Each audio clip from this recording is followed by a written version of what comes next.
돈을 잃는 뉴스에서 종목을 지목해 보도록 하겠습니다. 펠리츠 투자인리서치 김민수 대표입니다. 대표님 안녕하세요. 네, 안녕하십니까. 네, 오늘 돈이 되는 뉴스 첫 번째 헤드라인입니다. 최근 외국인 매도는 계속되고 있지만 또 수급의 긍정적인 이슈들 계속되고 있는데 어제는 쇼커버링 알아봤고요. 오늘은 정기 변경 소식입니다. 거래소가 코스닥 150 구성 종목 정기 변경에 나서게 되면서 수급 효과 관련주에 기대가 되는데요. 어떤 종목을 봐야 될까요? 네, 항상 이맘때면 나오는 뉴스죠. 그와 함께 수급 관련돼서 변경이 되기 시작하게 되면 그에 따른 어떤 패시브 관련된 자금들도 영향을 끼칠 수 있겠다라는 관점 쪽에서 종목의 변화에 대해서 상당히 눈에 많이 띄는 그런 상황들인데요. 그중에서 이제 코스닥도 코스닥 150 그리고 KRX 300 이 두 가지 종목들 보다 보면 상당히 한 40, 50종목들 쭉 나열되어 있는 상황들인데 아까도 계속 보다 보면서 그래도 하나 눈에 띈다. 물론 한 대여섯 종목은 눈에 띄었습니다만 네. 그래도 여기서 한 종목을 딱 골라야 되는 입장 아닙니까? 네, 그러다 보니까 네. 딱 한 종목만 고른다라고 하게 되면 그래도 눈에 띄는 게 폐기물 관련된 쪽의 한 종목 코엔텍이 눈에 띈다고 봐야 될 것 같습니다. 네. KRX 300에 이번에 선정이 되는 종목이라고 봐야 되겠죠. 그래서 관련된 종목으로 보게 되면 저희가 보통 아는 게 인선 ENT가 가장 많이 알려졌고요. 그 밖에 뭐 YN텍 코엔텍 이런 쪽으로 3인방으로 폐기물 사업체의 종목으로 알려져 있는데 상대적으로 두 회사 YN텍이나 인선 ENT는 주가가 좀 움직였는데 네. 코엔텍은 좀 잠잠하죠. 근데 이런 쪽에서 변화가 나올 가능성이 높다라고 보면서 말씀을 드려보고 싶은데요. 네. 일단 폐기물 사업 같은 경우는 솔직히 말씀드리면 성장 사업이라고 생각합니다. 네. 제가 보통 알고 있는 약간 뭐 기피 사업이 아니라 오히려 여러 가지 기회 요인들을 통해서 매출이 앞으로 계속 꾸준히 성장할 수밖에 없는 대표적인 성장 산업의 하나다라고 보시는 게 맞다고 봐야 될 것 같고요. 특히 이제 첫 번째로 봤을 때 폐기물 처리 단가는 계속 올라가는 추세입니다. 지금 같은 경우 건설 폐기물 같은 경우는 벌써 올해만 30% 올라와 있고요. 게다가 이제 사업장 폐기물은 네. 16%, 네. 또 생활 폐기물은 13%. 즉 네. 여러 가지 폐기물이 늘어나다 보니까 그에 따라서 오히려 처리 단가는 올라갈 수밖에 없는 구조가 되어 있다는 것에 대해서 눈여겨보셔야 될 것 같고요. 거기다가 또 두 번째로는 정부의 환경 규제가 계속 강화되기 시작하죠. 네. 그런 쪽에서 과거에는 또 쓰레기도 약간 뭐 수출했다라는 얘기가 나오는데 이런 부분들이 지금 막히기 시작하죠. 그래서 중국이나 동남아가 폐기물 수입을 규제를 하기 시작한다는 부분들 쪽으로 보게 되면 이제 우리나라에서 처리해야 됩니다. 근데 그에 따른 처리가 해야 될 부분들이 아직 우리나라 입장 쪽으로 봤을 때는 매립지라든가 소각장이 오히려 이제 님비 현상이라고 그러죠. 우리 그렇죠. 지역에서는 못한다. 네. 라는 쪽으로 강력한 여러 가지 반발이 나오다 보니까 오히려 어떤 공급은 많아지는데 수요는 많아지는데 공급은 축소가 되는 현상이 나오다 보니까 말씀드렸던 처리 단가가 올라갈 수밖에 없는 구조다라고 보게 되면 이런 부분들을 염두하셔야 될 것 같고요. 세 번째로는 또 하나 정부 정책적인 쪽에서 도심 재생산업 관련된 쪽에 앞으로 한 50조, 한 5년 동안 매년 10조 정도를 도심 재생사업으로 이어진다고 하죠. 그러면 구주택이나 오래된 관련된 주택을 헐어냈을 때 네. 나오는 폐기물들도 처리를 해야 될 수밖에 없는 상황들이죠. 그런 쪽으로 봤었을 때 어떤 성장에 대한 기대감은 높다라고 봐야 될 것 같은데 특히 코엔텍 같은 경우는 매출 구성을 보게 되면 소각 처리 관련된 쪽이 43%대 네. 그리고 그를 통해서 발생하는 열을 재판매하는 스팀 판매가 35%대 또 매립이 20%대 이런 쪽으로 폐기물 관련된 어떤 알찬 구성을 갖고 있는 상황들인데요. 네. 특히 울산 지역에 위치하다 보니까 현대중공업이나 현대차, SK 쪽 같은 대형 배출업체에 대해서 어떤 매출이 꾸준할 수밖에 없는 어떤 위치적인 입지를 갖고 있다라고 봐야 될 것 같고요. 게다가 실적 기준으로 보게 되면은 연간 실적으로 봤을 때 작년에 레벨업이 상당히 뚜렷하게 나왔습니다. 네. 그러다 보니까 올해 좀 정체를 받는 느낌 때문에 아마 이 부분 때문에 주가가 좀 강하게 못 올라가는 흐름이 아닐까 생각되고 있는데 올해 매출 690억대로 한 7% 정도 증가. 영업이익도 310억대로 12% 증가를 보이는데 순이익은 작년보다 좀 떨어질 걸로 보입니다. 하지만은 어떤 작년의 기저효과라고 봐야 될 것 같고요. 그런 상황 쪽에서 내년에 대한 실적 기대감은 높을 수 있겠다라는 관점들이고요. 또 하나가 배당이 400원을 작년에 줬습니다. 그러면 벌써 배당 수익률 4% 가까이 되는 상황들이죠. 그런 상황이라고 하게 되면 배당 메리트도 노려볼 만하다라는 관점 쪽에서 요것저것 다 따졌더니 한 종목을 고른다. 예, 코엔텍 같습니다. 역시 잘 따져주시네요. 네. 네, 정말 잘 따져주시고요. 봤더니 마진도 진짜 좋고요. 그렇죠. 40% 마진 나오고요. 또 ROE 자기자본 이익률도요 높습니다. 두 자릿수 17% 나오고 있습니다. 이렇게 내수 시장 대상으로 해서 이 정도 성장세, 이 정도 알짜가 참 흔치 않죠. 근데 또 파보셨던 분들은 이미 1분기에 이 사실을 알고 계셨을 그렇죠. 겁니다. 그런데 주가는 또 그동안 또 쉬어왔고요. 개인적으로 이 친환경 관련한 테마 가운데 폐기물 업체들이 지금부터 이제 향후 몇 년 동안 얼마나 성장세를 보여줄지 저는 진짜 주목을 할 생각인데요. 네. 네, 코엔텍 현재 주가는 10,000원입니다. 몇 등급 주시겠어요?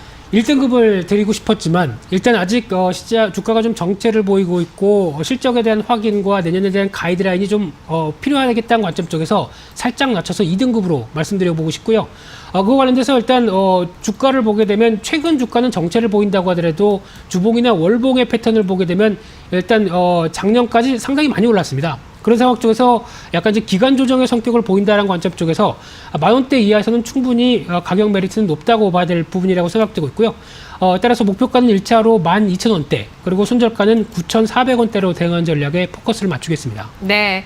전 세계적으로 강력한 규제로 친환경에서 성장 산업이 나오고 있습니다. 폐기물 업체 코엔텍에 대한 전략 2등급 받았고요. 이어서 돈이 되는 뉴스 두 번째 헤드라인 보겠습니다. 현대글로비스의 소식인데요. 중국의 중고차 시장 진출을 했고요. 또 해운 사업을 확대하겠다는 이야기입니다. 중고 시장의 성장성도 굉장하죠. 네, 일단 현대차의 물류를 담당하는 회사의 입장 쪽으로서 당연히 해야 될 선택이 아니었을까라고 바라보고 있는 상황들이고요. 특히 이제 중국의 신차가 이제 올해 들면서 어떤 역성장을 보이고 있으면서 고전하는 상황들이 나오다 보니까 현대차도 벌써 1, 2년 전부터 중국 시장에서 좀 밀리고 있는 상황들이죠. 그러면 이를 어떻게 타개할까라는 관점 쪽에서 일단 현대글로비스를 앞세워서 중고차로 넘어가기 시작한다라는 부분들은 상당히 그래도 의미 있다라고 봐야 될 부분이라고 생각이 들고 있고요. 그런 차원에서 봤을 때 현대차의 현대글로비스의 매출 구성을 한번 보게 되면은 물류 쪽이 32%대, 유통이 48%대, 그리고 한 10%대 정도가 해운 쪽으로 보여지고 있는데 네. 그런 관점 쪽으로 봤을 때 일단 주력으로 보여지고 있는 물류 같은 경우는 아무래도 현대차의 여러 가지 변화를 그대로 가져갈 수밖에 없는 상황들이겠죠. 그런 쪽에서 유통과 해운 쪽에 대해서 약간 좀 모멘텀을 가져가겠다라고 하는 이번 뉴스라고 하게 되면 일단 기대감은 한 단계 올라가는 게 맞다고 봐야 될 것 같고요. 특히 중고차 같은 경우는 일단 수출 관련된 모멘텀이 더 클 수밖에 없다. 특히 국내 중고차 시장은 성장의 한계를 보이고 있다는 얘기가 많이 나오고 있는데 네. 오히려 그랬었을 때 해외에 대한 모멘텀이 더 클 수밖에 없겠죠. 그래서 중국 같은 경우도 거의 시장이 상당히 광범위하게 넓은 상황 쪽에서 이제 좀 더 확대해서 동남아까지 이어지는 상황이라고 하게 되면 네. 아무래도 국내보다는 해외에 대한 성장성의 기대감은 상당히 높다 이렇게 볼 수 있는 상황이라고 봐야 될 것 같은데요. 근데 말 그대로 기대감입니다. 이 부분을 실적 가시화되는 부분들은 조금 더 시간이 필요할 걸로 보여지고 있는데 네. 올해 실적 같은 경우는 그래도 괜찮습니다. 매출이 18조 원대로 7% 이상 늘어날 걸로 보여지고 있고요. 영업이익도 8,600억대, 20% 이상 늘어날 걸로 보여지고 있는 가운데 순이익도 한 4,600억대, 5% 정도 증가할 걸로 추정이 되는데 근데 시가총액은 5조 7천억대, 약간 어떤 자동차주에 비해서는 좀 비싸다고 봐야 되겠죠. 그만큼 안정적인, 특히 현대차에 대한 여러 가지 흐름들이 연계해서 나올 수 있는 변화다 보니까 아무래도 안정적인 실적 때문에 조금 더 비싼 밸류를 보여주는 게 아닐까 이런 생각이 좀 들고 있는데 PR이 11배 정도? 11배 정도 되겠죠. 네. 그런 관점 쪽에서 보게 되면 또 하나 영업이익에 가세됐던 부분들이 환율 효과 같은 경우도 올해는 좀 가세됐다고 봐야 될 것 같고요. 하지만 아직 현대글로비스를 보면서 이 뉴스와 함께 좀 강하게 말씀을 못 드리는 이유 중에 하나가 현대차를 좀 보면서 움직여야 되겠죠. 그래서 현대차 같은 경우 지금 가장 얘기가 많이 나오는 게 SUV 잘 팔린다. 특히 SUV 잘 팔리는 것은 일단 미국이다. 이쪽에 대한 단정적인 팩트죠. 근데 아직 중국이라든가 글로벌 시장 쪽으로 봤을 때 인도 시장 또 브라질 시장을 빼고는 신흥국도 약간 자동차 시장이 좀 위축되고 있는 상황 쪽에서 아직 현대차에 대한 여러 가지 변화들이 어떤 단순하게 SUV만 가지고 모멘텀을 끌기에는 좀 부족한 게 아닐까라는 관점이기 때문에 현대차에 대한 여러 가지 연계 흐름들이 좀 확인이 돼야 그 다음에 주가에 대한 자신감이 나오지 않을까 그렇게 보여지고 있습니다. 네. 현대차 말레이시아 총리가 우리나라 이번에 한 아세안 특별정상회의 들어와서 수소차 타고 너무 좋다고 또 얘기했다고 하고 이렇게 또 해외 쪽에 대한 생산 기지도 확대하고 있고 여러 이런 중고시장, 자율주행 등등 나서고 있습니다. 하지만 현대차의 주가가 먼저 움직여야 된다고 하셨는데요. 등급 얼마일까요? 그러다 보니까 의존적이죠. 그런 상황 쪽에서 현대차를 바라본다라는 입장 쪽에서 일단은 3등급 정도로 말씀드리고 싶고요. 매수가는 한 15만 원대 초반 정도면 그래도 아직 견조한 모습들이기 때문에 크게 안 흔들릴 가격대가 아닐까라고 바라보면서 일단 목표가 1차 저항대인 직전 고점대와 연결되는 16만 5천 원대 그리고 손절가는 14만 3천 원대로 말씀드리겠습니다. 네, 알겠습니다. 오늘 돈이 되는 뉴스 세 번째 헤드라인입니다. 계속 이 부분은 또 여러분께서 따라가 보셔야 되는 정부에서 발표하는 규제 샌드박스입니다. 규제 완화가 되고 있는 그런 분야들, 기업 측에서 이거 규제 완화해 주세요라고 건의를 했을 때 국가가 몇 건씩 허용을 하고 있거든요. 그 소식이 나왔는데 관련주 뭐가 있을까요? 네, 관련된 내용들 앞서서 뉴스를 보시면서 쭉 보셔서 아시겠지만 일단 숙박. 핵심은 이제 공유 숙박이라든가 여러 가지 또 어떤 운수 관련된 얘기도 나오고 있고요. 그렇다는 얘기는 쉽게 말씀드리면 플랫폼 관련된 쪽으로 다시 돌아갈 수밖에 없다. 라는 쪽에 대한 시각들이 높다고 봐야 될 것 같고요. 그러면 당연히 플랫폼 관련주의 가장 또 선도적인 기업 카카오를 볼 수밖에 없다라고 봐야 될 것 같고요. 특히 플랫폼은 저희뿐만 아니라 이제 글로벌 대세죠. 그런 관점 쪽에서 뭐 IPO 관련돼서 뭐 우버나 아니면은 그동안 이제 위워크 같은 회사들 같은 경우도 약간 좀 기존의 기업 가치 대비 흔들리는 특히 이 회사들이 어떤 잘못했다기보다 너무 기대감이 컸다고 봐야 될 부분들이죠. 그런데 그에 걸맞추는 실적이 나오기 시작한다라고 하게 되면 당연히 그에 맞춘 주가 흐름들도 긍정적일 수밖에 없다라고 보는데 마찬가지로 이 플랫폼 관련돼서 또 카카오가 주목할 수 있는 게 관련된 내용과 따지게 되면 카카오 T라고 봐야 되겠죠. 그래서 지금 이제 타다 관련돼서 이슈가 상당히 많은데 그래도 카카오 쪽은 조금 더 관련된 흐름들을 보면서 추가적으로 카카오 벤티라고 하는 그래서 좀 타다와 유사하게 어떤 승합차를 또 운행할 수 있는 쪽도 이제 법이 정비되면은 이어갈 걸로 보여지고 있고요. 그래서 이제 카카오 T도 이에 어떤 여러 가지 모빌리티 쪽의 정점으로 같이 이끌어가고 있다라고 하게 되면 택시의 단점들을 보완해 가기 시작한다고 봐야 될 것 같고요. 그런 쪽은 타다 금지법은 연내 통과 가능성이 있죠. 있습니다. 규제를 받고 있죠. 네, 벌써 이제 기소까지 된 입장 쪽에서 아직 관련된 법안과 또 향후 처리 방향들을 좀 지켜봐야 될 부분이라고 생각되고 있고요.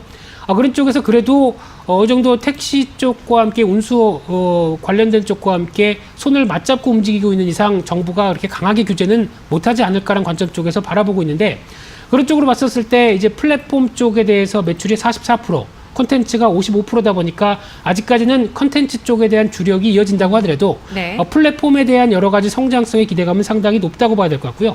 그동안 카카오를 바라볼 때 R&D 비용이 상당히 많이 나간다는 관점 쪽에서 실적에 대한 우려감이 컸었는데 올해부터 여러 가지 흐름들을 불식시키기 시작하죠. 올해 매출액이 3조 원대로 27%대 증가, 영업이익도 270% 늘어서 1,970억 정도 보여지고 있는데 내년도 이런 성장세는 이어질 걸로 보여지고 있고요. 영업이익이 4천억대로 한 100% 이상 내년도 증가한다라는 예상 흐름들이 나오게 되면 특별한 일이 없다고 한다면 이런 실적 바탕들이 주가를 이끌 수밖에 없겠다라는 관점으로 바라보고 있습니다. 네, 카카오 등급 얼마일까요? 네, 한마디로 1등급이죠. 네, 지금 관련된 내용들 어떤 성장성과 함께 실적도 맞아가기 시작한다라고 하게 되면 더할 나위 없이 좋지 않을까라는 관점 쪽에서 말씀드리고 싶고요. 따라서 매수가는 15만 3천 원대 정도면은 괜찮지 않을까로 바라보면서 목표가는 1차로 신고가까지 넘봅니다. 18만 원대는 넘어갈 걸로 보여지고 있고요. 손절가는 13만 8천 원대로 말씀드리겠습니다. 네, 알겠습니다. 오늘 돈 되는 뉴스였습니다. 분석 고맙습니다. 감사합니다.